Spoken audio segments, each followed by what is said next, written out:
Welcome to the Vulnerable Podcast. I'm your host, Brian Almeida. Each week, we'll share the inspiring story of someone who has faced their share of vulnerability and been able to find success and fulfillment. We hope all our stories will help you find the strength within yourself to live the life you want and find success of your own.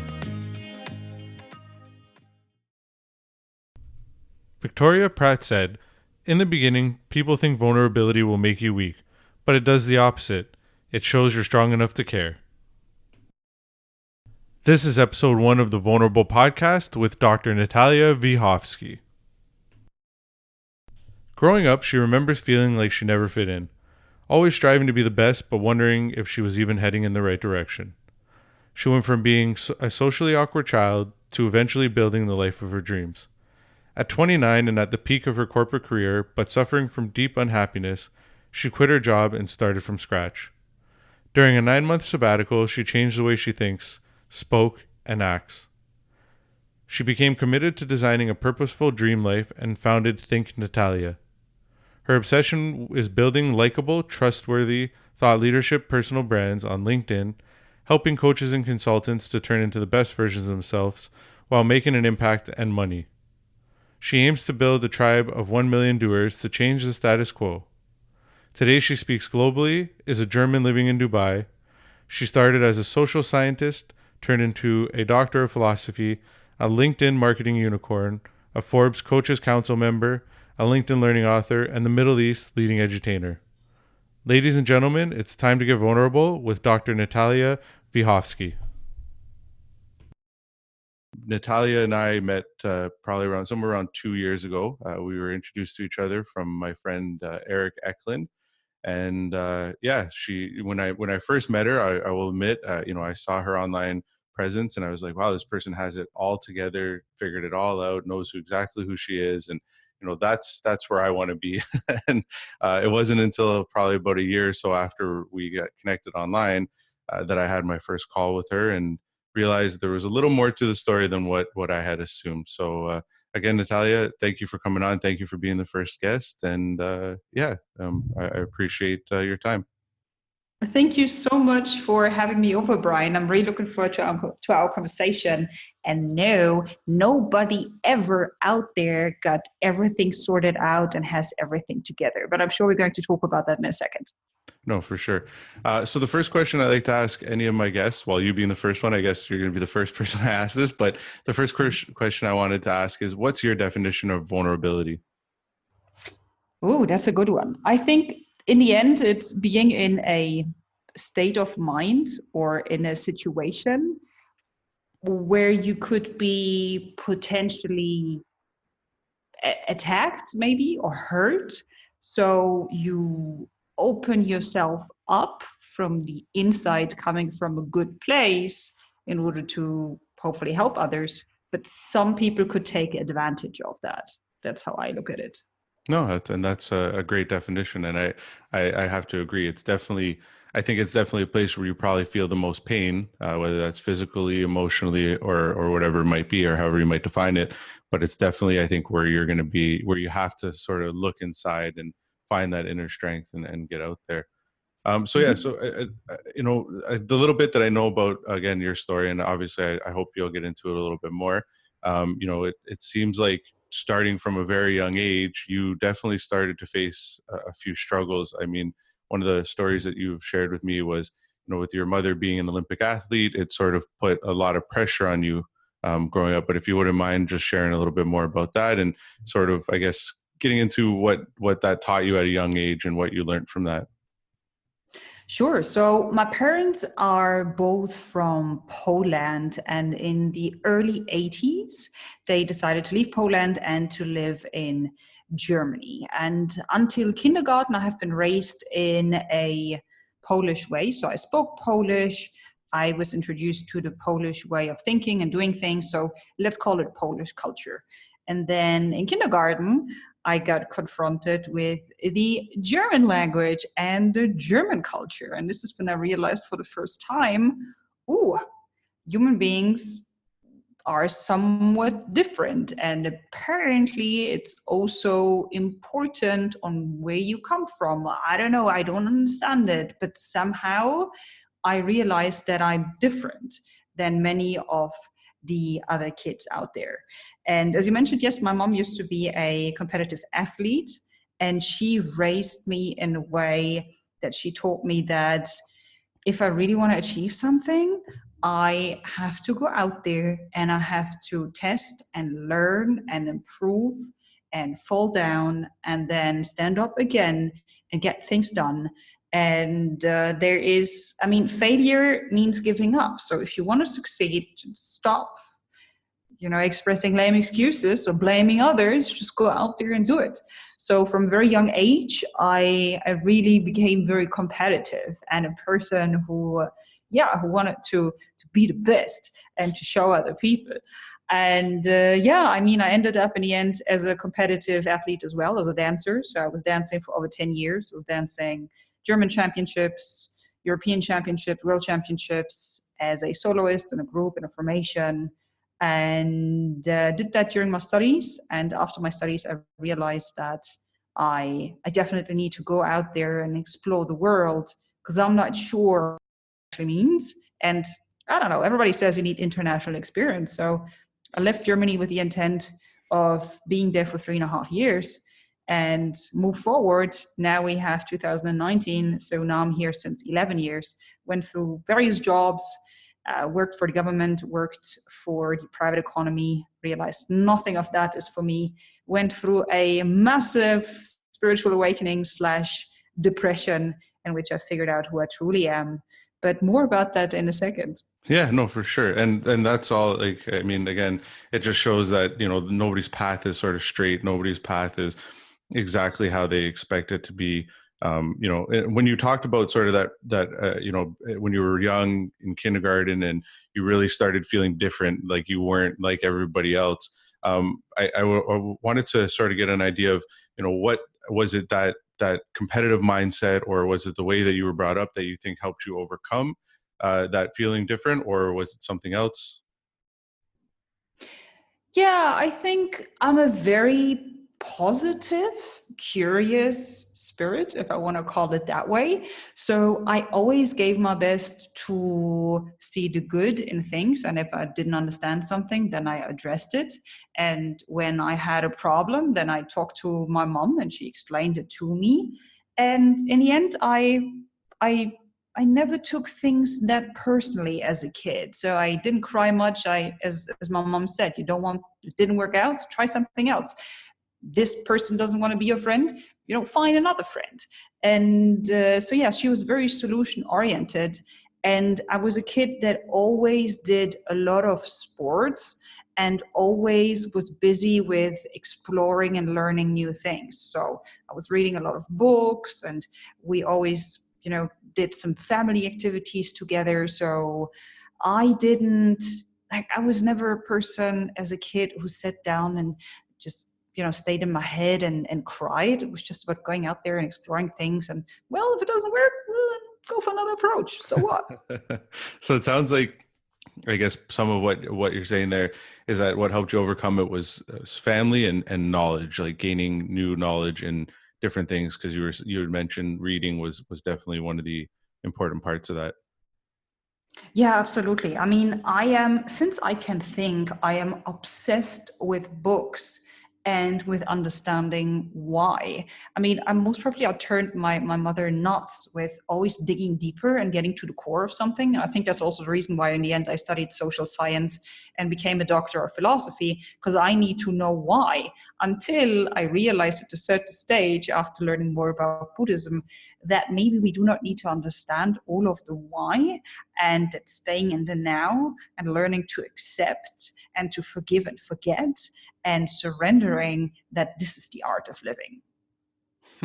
Yeah, that's an interesting subject. I mean, it's not something that I'll get into right now, just because we could probably spend a good half an hour, 45 minutes talking about that. But I've done a lot of reading and looking into, meditation and Buddhism and all that recently as well. And so I can't, I have to say, I couldn't agree more with a lot of what you just said. But again, that's a different subject for a different time. So again, going back to those first sort of situations of vulnerability at a young age, What strength would you say that presented, or that you took away from that? Like, what did it give you that you may have helped you get to where you are now? Good question.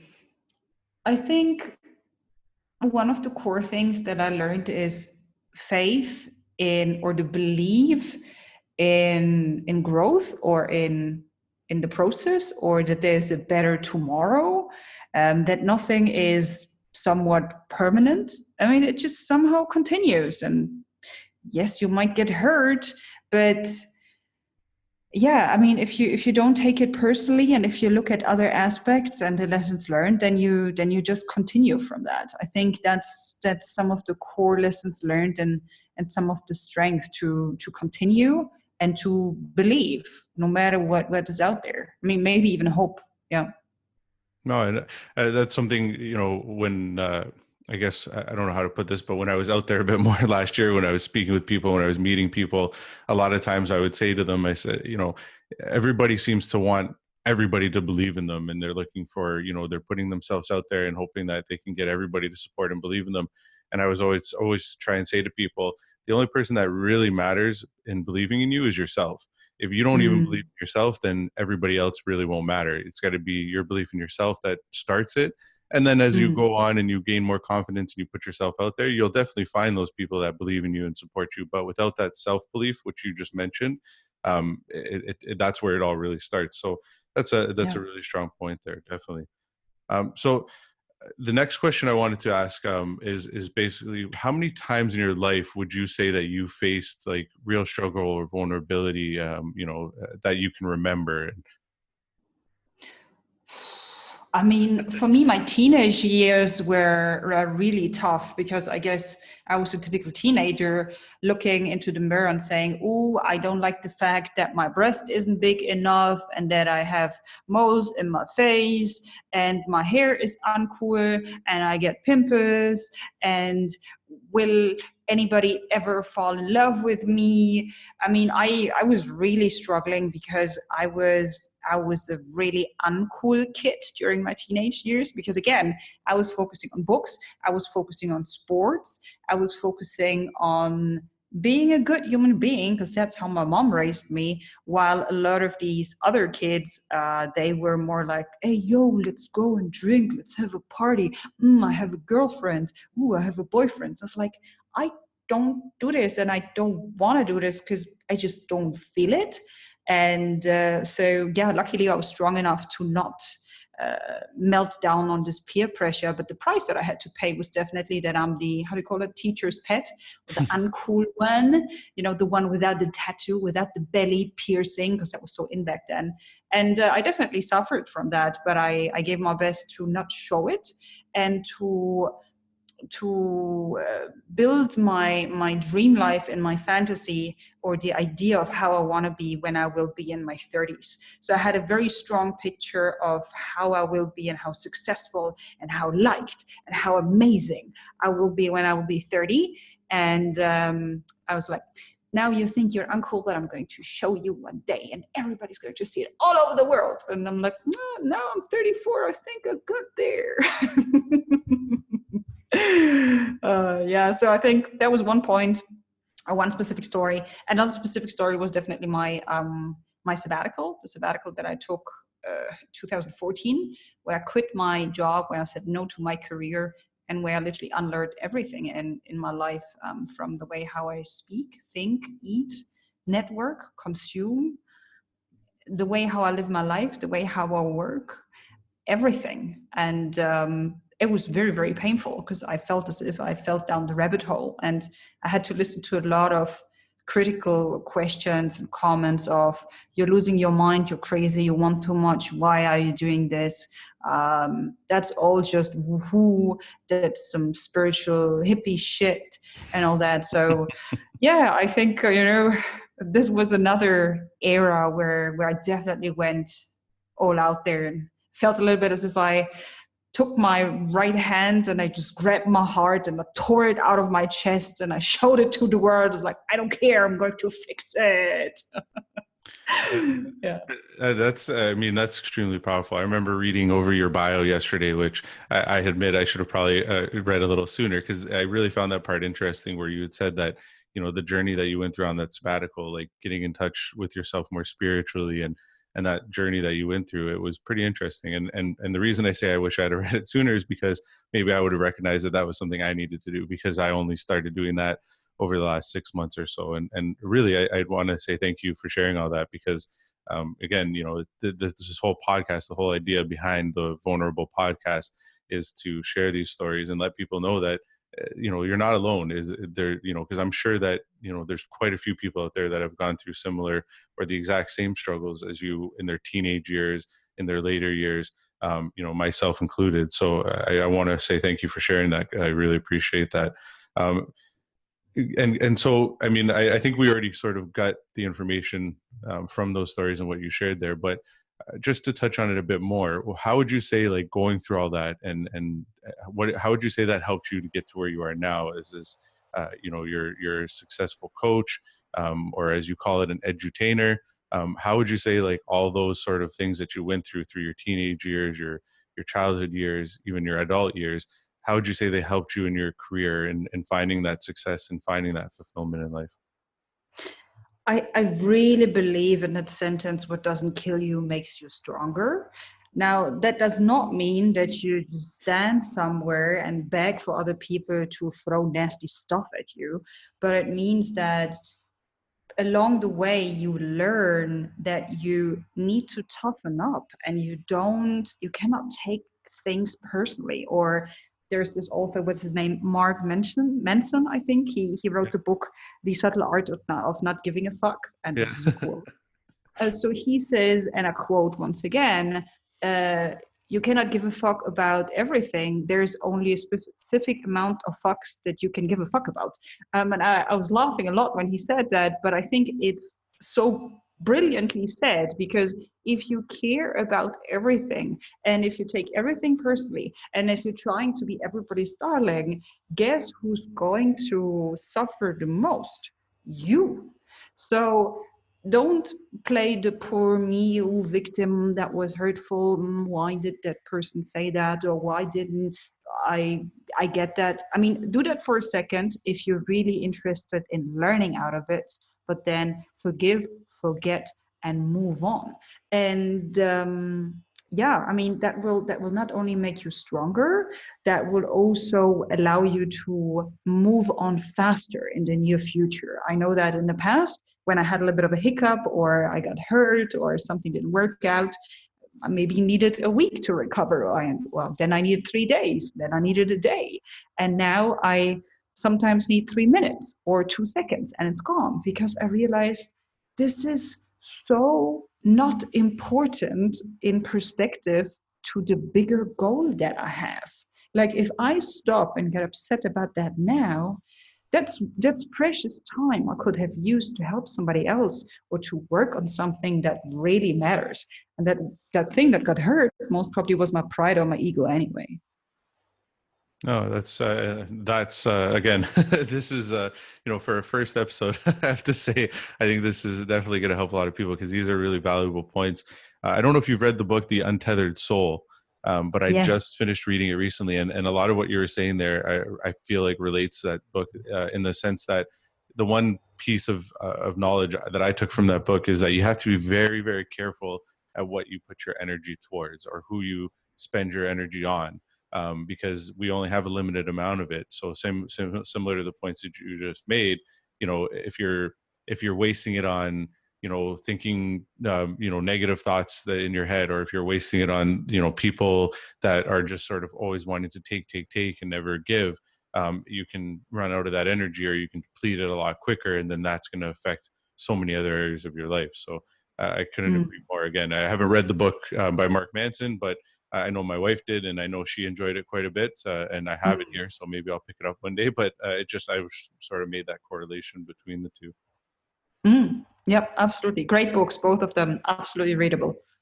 Definitely no, and like you said earlier, there's a lot of practices I think that we can all sort of start to implement that'll help a lot with this too. But yeah.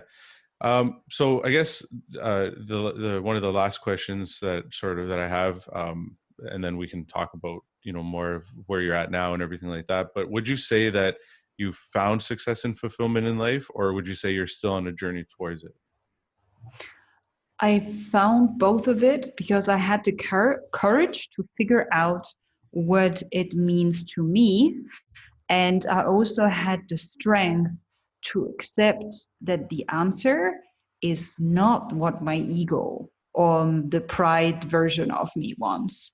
So I always used to think that, oh, success means having this incredible title and driving a sports car and being, the MD or the whatever of a huge company and having the corner office looking over a huge international city and, just being the best. And this is the last thing that I want in life. For me, I realized that success means to me being the queen of my time. That means I decide how I spend my day. Every day, I give my best to become a little bit better as a human being. Every day, I make at least one person think and one person smile.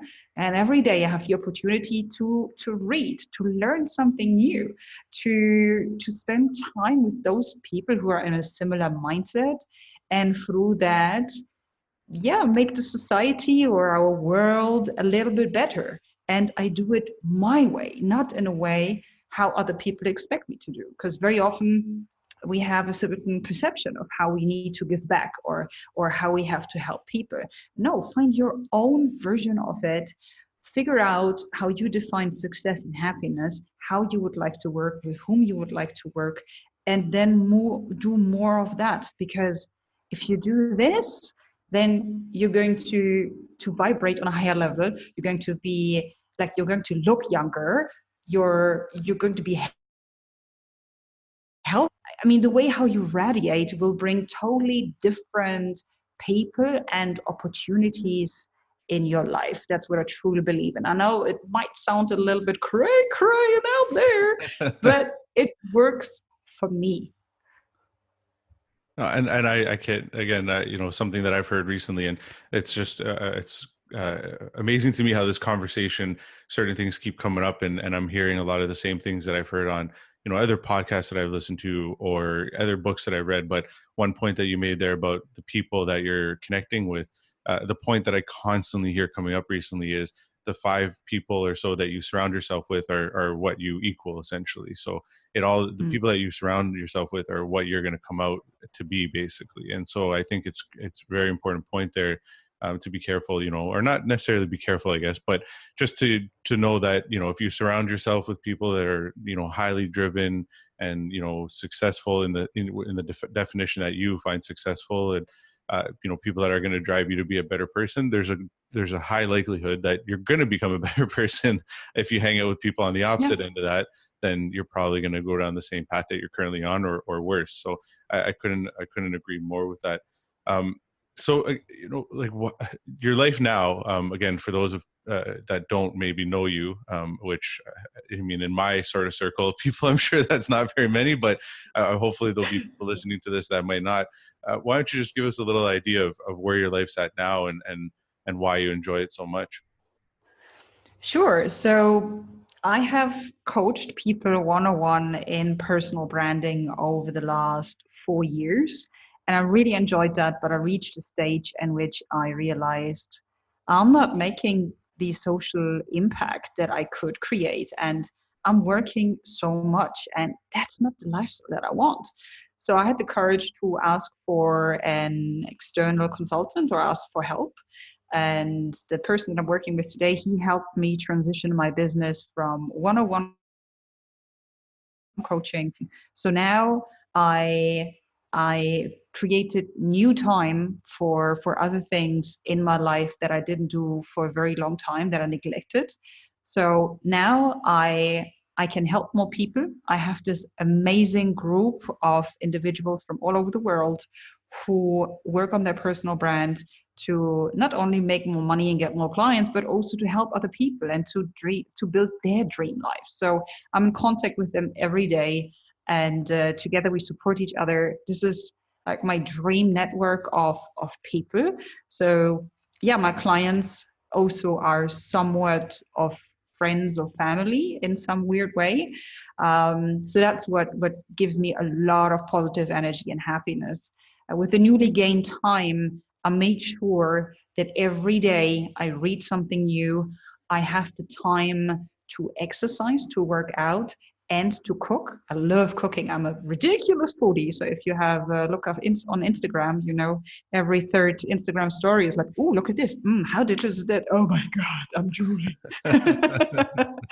So that is something that that creates a lot of pleasure and happiness in me. And what else? What else? I'm traveling the world and get paid for that. So with having more time, I also say yes to more speaking gigs and workshops in the US, in Singapore, in Poland, in Germany, in Austria. And through that, I meet even more people. And through that, there are even more beautiful collaborations or things that kick off. And this is better than anything that I ever imagined. To be very honest, I didn't have the guts, or I didn't dare to design that life. But now it's there, and it's even more than I have ever asked for. And I know that, come on, I'm 34, man. I have even more than double of the amount of time on this planet that I already lived. So I cannot imagine where this journey will go, but I know that I'll be able to help even more people and to become even better, in the sense that I can help more, I can add more value. I will hopefully be more compassionate, kinder, wiser, at least when I put in, you know, when I continue putting in the work. And yeah, I mean, my core values in life are growth and contribution. And this is what I'm living right now. So this is why everything is amazing. And I'm really, yeah, I mean, I'm really, really, really happy. I'm even deeper than happy. I am content. That's very, very powerful. Again, I mean, one thing that I grabbed from that is you kept talking about this dream life that you imagined, you know, from, you know, when you were younger till now, and that you're living that dream. And that's, I mean, that's something that I think a lot of people, you know, they hear you talk, people talking about living their dreams and following their dreams, and they think, yeah, like you said earlier, it's cray cray or woo woo is some of the other words I've heard people use. But I think Yeah. it can happen. It's just a matter of whether you want it bad enough, for one, and then the other part I think that was important that you brought up there is that you have those core values that lead you in that direction. So yeah, sure, maybe it's not so easy as, you know, just follow your dreams and saying that, and that's going to make it happen. But I think if you have the foundation, you can definitely achieve your dreams. And I mean, here you are as an example of that, without a doubt. So yeah, I mean, again, this is extremely, I think this is going to be an extremely impactful episode, in my opinion. Of course, I'm going to be a little bit biased because it is my podcast, but I just see like a lot of learnable moments, teachable moments in this interview. And we've only been talking for, you know, a little over 20 minutes. So I can only imagine if, you know, we went on for a couple hours, what what might come out of this. But I know everybody has limits to their time, so I want to respect that. But yeah, the last sort of thing I wanted to give to my audience, and that I'm, you know, I'm hoping, you know, there's a lot of things that they can take from this episode. There's a lot of things that they can learn from this episode. But I want to sort of finish each episode with three things that that they can take away, three key takeaways. So in terms of like what you've learned over the last little while, in terms of what, or not little while, but your entire life, I guess you could say, but what three pieces of advice would you give to someone to help them overcome their own struggles or their own vulnerabilities? I think one of the biggest ideas that radically transformed my life is you are not your thoughts. And I think that it was also mentioned in the book, The Untethered Soul. I believe that that voice in your head very often just keeps you away from what you want to achieve. It has a purpose, but very often it's not very helpful. And you are not this voice. It is a part of you. You are that amazing, colorful, glitter, universe stardust shining on the inside that wants to express itself, that is here on this planet, on this earth, because of a specific reason. It somehow has to add value, somehow has to help other people. So figure out a way how you can connect to that stardust, to that glitter, to that true self, to that inner flame, to that, however you call it, that spirit inside you. And that would be the second advice. The best way how to connect for me, I believe, is meditation. And meditation is not a religious practice. It means that you design the time, let's say 10 minutes per day, where you sit down and deeply breathe in and breathe out, because we run around through everyday life hyperventilating and just going from one appointment to the other one. And we just function. And that ends in the end. I mean, we merely exist, and that's not what life is about. Life is about living, not existing, not about functioning. So meditation can help you reconnecting, calming down, and finding the true you. And the third lesson learned is that asking for help, getting professional help. And this person could be a coach, a consultant, a mentor, a healer, a monk, a shaman, a priest, a therapist, a catalyst, whatever, a lover, it could be anybody. Asking for help does not mean that you are weak. It is, it's the total opposite. It shows that you have the strength to work on yourself, and it shows that you deep down inside of you believe that you can be more and you can achieve more and you can help more people. And we are just so connected to ourselves. Like, it's very difficult to get out of your own awareness or body and give yourself some constructive feedback on where you stand in your own way. No need to do that. Ask for professional help, ask for external help. Don't judge yourself for that. It's okay. Every outstanding person on this planet has asked for professional help. And I'm sure that when you continue doing that, your life will massively change into, allowing you to become the best version of yourself. And I think this is in the end what life is all about. You look at your life one day at the age of 70, 80, 90, and you say, wow, I made a lot of mistakes. I'm sorry that I hurt so many people, but all in all, it was a hell of a ride. I'm incredibly grateful. I live life to the fullest. Thank you. Now it's time to go. That's that's probably the best way I could have had somebody end sort of the question or sort of the majority of this podcast, because that's a strong point. I mean, I've myself, I've been using the contemplation of death for the last maybe 3 months or so, and I couldn't agree more. Again, those were 3 really powerful lessons and 3 things that I think will definitely help a lot of our guests with their own struggles and on their own path towards success and fulfillment. So thank you again. The last thing that I wanted to do before we close off this interview, I want to give all my guests an opportunity to promote anything that they want to promote, whether it's their social media, upcoming programs, whatever it might be. So if you want to just take a couple of minutes and just promote yourself, go ahead. Sure. So some people call me a LinkedIn unicorn, and that would require another episode, but we might talk about it in the near future. I'm sure there will be time for that. So my core platform is LinkedIn. So you'll find me under Dr. Natalia Wiechowski.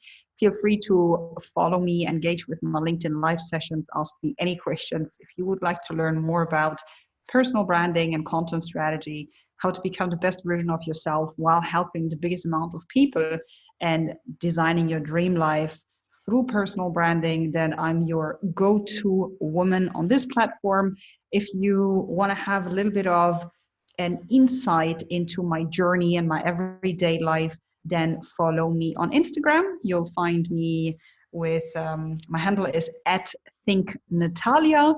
And if you say, you know what, I don't need anything of that, I just want to work with you, you're so awesome, you're crazy, then simply go to coachingwithnatalia.com and apply for a strategy call.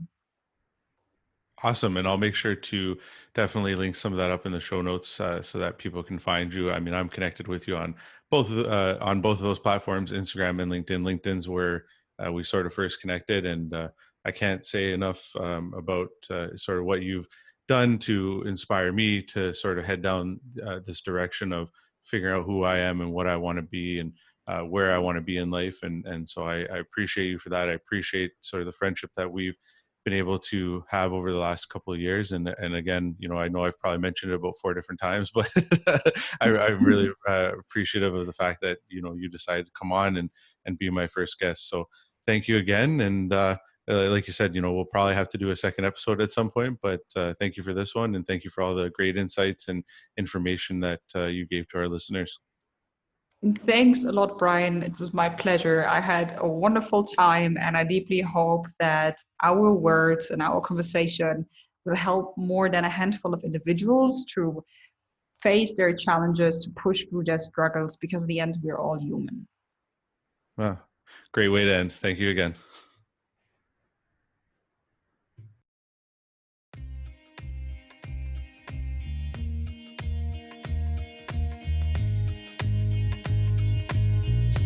Thank you for listening to the VulnerABLE podcast. If you enjoyed today's episode, please subscribe and leave a review. It helps get the word out and means more than you know. You can also follow the podcast on Instagram at vulnerable.podcast or on Facebook and LinkedIn by searching VulnerABLE Podcast. You can also follow me on Instagram at @BEAlmeida. That's BEALMEIDA, or by searching my name on Facebook and LinkedIn. If you know anyone with a great story of going from struggle to success, please let me know, as I would love to interview them for the show. I appreciate you taking the time to listen, and see you next week.